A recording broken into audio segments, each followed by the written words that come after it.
আসসালামু আলাইকুম, কেমন আছেন সবাই? সকালবেলা চলে এলাম রান্নাঘরে, ডিম সিদ্ধ দিলাম আর ডিম ভাজা দিয়ে শুরু করলাম। আজকে যেহেতু অন্যরকম খাবার দিব টিফিনে, আজকে ওর আব্বাও খাবার নিয়ে যাবে না, টিফিন নিয়ে যাবে না, ওই জন্য আমি এটা শুধু নেবেই তো দিয়ে দিলাম। ফ্রাইড রাইস করতে চাইছিলাম, এই জন্য বুকের মাংস বের করছিলাম আর মাংস ভিজতে হতে দেরি হয়, তারপর সাইড থেকে কেটে কেটে দিয়ে দিলাম। একটু লবণ, একটু মরিচি গুঁড়ো আর গোলমরিচের গুঁড়ো দিয়ে ভেজে নিলাম। নুডলসটা সিদ্ধ করছিলাম না, তো দিয়ে দিলাম পানি আর নুডলস সিদ্ধ। এদিকে টোস্ট করে নিচ্ছে পাউরুটিটা, আমার মেয়েটাই করে নিচ্ছে। ওই চা দিয়ে পাউরুটি খাবে আর ডিম সিদ্ধ খাবে, তো এই দিয়ে ওই খেয়ে চলে যাবে নুডলস নিয়ে। আর এই তো পেঁয়াজ কাঁচামরিচ দিয়ে দিলাম। মুরগিটা ফ্রাই হয়ে গেছে, খুব তাড়াহুড়া করছে, অনেক দিন পরে এইভাবে নুডলস রান্না করে দিলাম সকালবেলা। আগে তো 3 জনের জন্য ফ্রাই করে দিতে হতো, আর এই সবজিটা করে রাখছিলাম হলুদের গুঁড়া আর লবণ দিয়ে সিদ্ধ করে। এটা গাজর, ফুলকপি, পাতাকপি আর পেঁয়াজকলি দেওয়া ছিল, শুধু জিরা ফোড়ন দিয়ে পেঁয়াজ ভেজে ভাজলেই হয়ে যেত। তো এটা আমি দিয়ে দিলাম কিছু, যেহেতু সবজি পছন্দ করে নুডলসে দিয়ে দিলাম। আর এদিকে চা উঠে দিয়েছি, ব্রেডটাও গরম হয়ে গেছে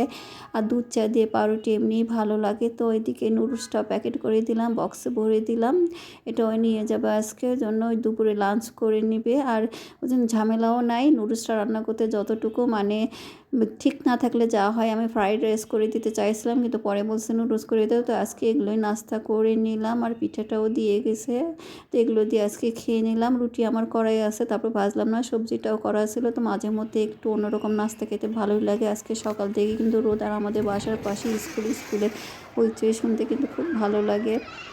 আর যেদিন বন্ধ থাকে সেদিন মনটাও ভালো লাগে না, চারপাশে নিস্তব্ধ। আর স্কুলটা থাকলে খুব ভালো লাগে। আর এই তো খাওয়ার পর চলে গেলো আমার মেয়েটা, ওরা বাবাও চলে গেলো। আর এই অবস্থা আমার ডাইনিংয়ে, রান্নাঘরে সব এরকম। এখন আমার এগুলো গোছগাছ করতে হবে, এটা প্রায় প্রতিদিন। আর রুটিটা রয়ে গেলো, সবজিটাও থাকলো, তো রুটিটা আবার ফ্রিজে ঢুকে রাখবো। আমি বের করছিলাম, কিন্তু ওরা বেড খাবে, যেটা সহজ আসল কথা। আর আমি কিছু গরম পানিতে, রোদ উঠছে দেখে ভাবলাম এই যে টেবিল মোছা, রান্নাঘর মোছা, এগুলো কাপড় চোপড় একটু গরম পানিতে সিদ্ধ করে নিলাম গুঁড়া সাবান দিয়ে। তারপরে মাছ ভিজালাম, কারণ মাছটা ভিজতে অনেক দেরি হয়। এদিকে শাক ছিল, শাকটাও ভিজে রাখলাম। সবজিগুলো বের করছি, কী রান্না করা যায় দেখবো।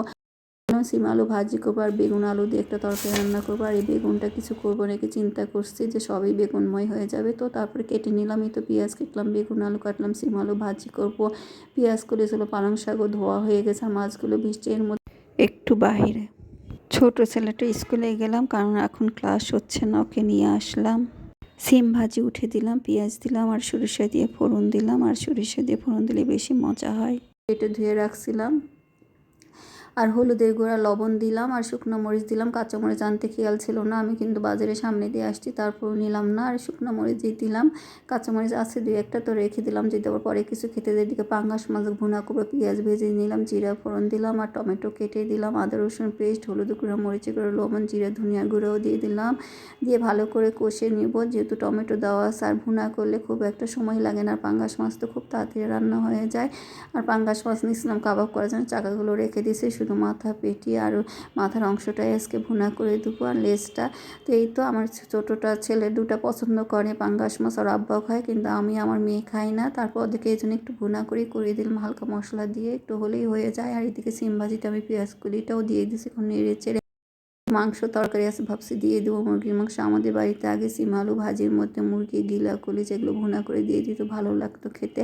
এদিকে পাতাকপি, মিষ্টি কুমড়া, এগুলোর মধ্যে মাংস দিয়ে রান্না করলে ভালো লাগে। আর এই তো এই তরকারিটা কষানো হয়ে গেছে, এখানে গরম মশলাও দিয়ে দিছি, দিয়ে কষে টষে মাংস মতো রান্না করে ফেললাম। পানি দিয়ে একবার সিদ্ধ, মাথা থেকে একটু বেশি পানি দিচ্ছে। এদিকে সিম আলু ভাজিটাও হয়ে যাচ্ছে, আর এই দিয়ে একটু নেড়ে চেড়ে দেবো। মাথাটা অনেক বড় কেটে দিচ্ছে, মাথাটাই শুধু কেটে নিয়েছিলাম, মাছটা আস্ত রাখছিলাম। আসে ঘুষে মেজে তারপরে পরিষ্কার করে রান্না কাটা করছে। আর এদিকে মাংসের টুকরাগুলো ভেঙে দিলাম, সিম আলু ভাজিতে দিয়ে দেবো। সিম আলু ভাজিতে একটু মাংস হলে খেতেও কিন্তু ভালো লাগে। আর এই তো তরকারিটা হয়ে গেছে, আমি ছোটো কড়াইতে ঢেলে নিলাম। আর এই কড়াইতে আমি তরকারিটা উঠে দেবো, বেগুনের তরকারিটা, এই জন্যে।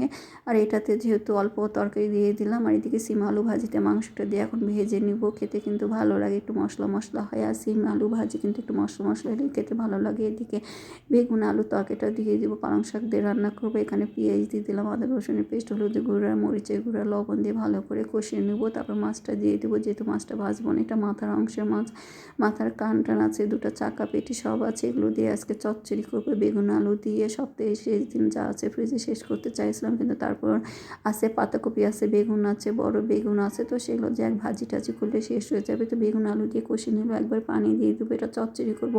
সবজি একটু বেশি দেখে একটু নেড়ে চেড়ে দিলাম, মানে কমে যাবে তাহলে, এই জন্যই। তারপরে শাক দেবো, দেখে বেশি হয়ে যাবে, তো তরকারিটা একটু কষানো হোক। এদিকে ভাজিটাও হয়ে গেছে, সিম ভাজি দিয়ে কিন্তু ভাত খাওয়া যায়। আর বাড়ির সিম হলে তো কথাই না, খুব সুন্দর সিদ্ধ, আর বিচেলা সিম হলে তো খেতে দারুণ লাগে।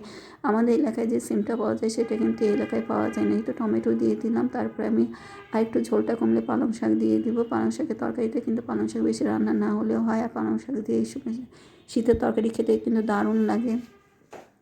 এক্সট্রা একটা ঘ্রাণ বের হয় পালং শাকের, ওই জন্য মজা হয় বেশি। আর এই তো দিয়ে দিলাম। আর পালং শাকের যে কোনো তরকারি ভালো লাগে, ভাজি থেকে তরকারি রান্না করলে বেশি মজা হয়। এই তো রান্নাটা হয়ে গেছে, সিম ভাজি, আর এদিকে চচ্চড়ি, বেগুন আলু আর পালং শাক, আর এই তো পাঙ্গাস মাছের ভুনা। এই দিয়ে আমাদের আজকের আয়োজন। আর দেখেন বাসা একদম খালি, কেউ নাই, সব পরিষ্কার পরিচ্ছন্ন করে এখন আমি গোসল করে নিব। এই তো আজকের দিনটা এভাবে গেল।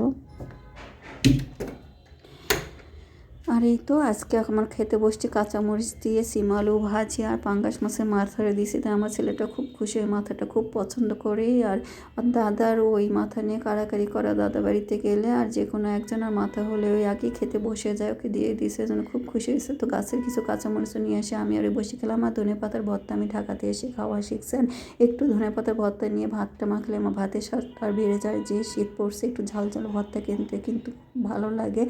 এই তো সিম ভাজিটা দিয়ে সুন্দর করে মজা করে ভাত খাচ্ছে। আমি শুধু সিম ভাজি দিয়ে খেয়েছি, সিম ভাজিটা খুব মজা হয়েছিল। আর মাংস তো আছে, সিম ভাজির মধ্যে যেন অন্য কিছু দরকারও পড়ে না। তো খাওয়া শুরু করলাম, তারপর ভাবলাম আরেকটা মরিচ নিয়ে আসি, তো গাছ থেকে ছিঁড়তে চলে গেলাম মরিচ নিতে। দেখেন খাওয়ার হাতে যে পারিনি, গাছের জিনিস নাকি না ধুলেও খাওয়া যায়, এই জন্য আর দরকার পড়ে না। এই তো বড়োটাই নিব, অনেকগুলো মরিচ আছে এখনও গাছে, প্রায় 5টা আমরা এ পর্যন্ত খেয়েছি। তারপর আছে তো একটা নিয়ে নিলাম, সবচেয়ে বড়োটা নিয়ে এসে দুজন মিলে ভাগ করে খেয়ে নিলাম। আমি আগারটা ওই গোড়াটা নিলাম, তাই ছেলেটা কি খুশি হয়ে, একটু ওই যে ইউটিউবে দেখে না সবাই মরিচ দিয়ে ভাত খায়, ওটা দেখে ও একটু শিখছে, খেতে চায় পুরোটা নিয়ে, তারপরে পারে না। তারপর দুজন মিলে খেলাম, খুব ভালো লাগলো খেতে। মরিচের এখনও সেভাবে ঝাল হয়নি। তারপর এই তো চলে আসলাম সন্ধ্যার সময়, পেয়ারা কাটলাম আর একটু মরিচের গুঁড়া, হলুদের গুঁড়া, লবণ, জিরা, ধনিয়া গুঁড়ো দিয়ে সরিষার তেল দিয়ে মাখালাম এই মশলাটা। তারপর পেয়ারা ভরে ভরে খেলাম। এই শীতের সময় পেয়ারা গেলে কিন্তু দারুণ লাগে খেতে, আর এইভাবে খেতে তো ভালোই লাগে। আর যে শীত পড়ছে একটু মশলা মশলা খাবার হলে ভালোই লাগে। আর বিকালে নাস্তায় চলে আসলাম, চলে আসতে সবাই। তো এই তো সন্ধ্যার সময় দুধ চা, পাউরুটি আর বিস্কিট দিয়ে আজকে করব।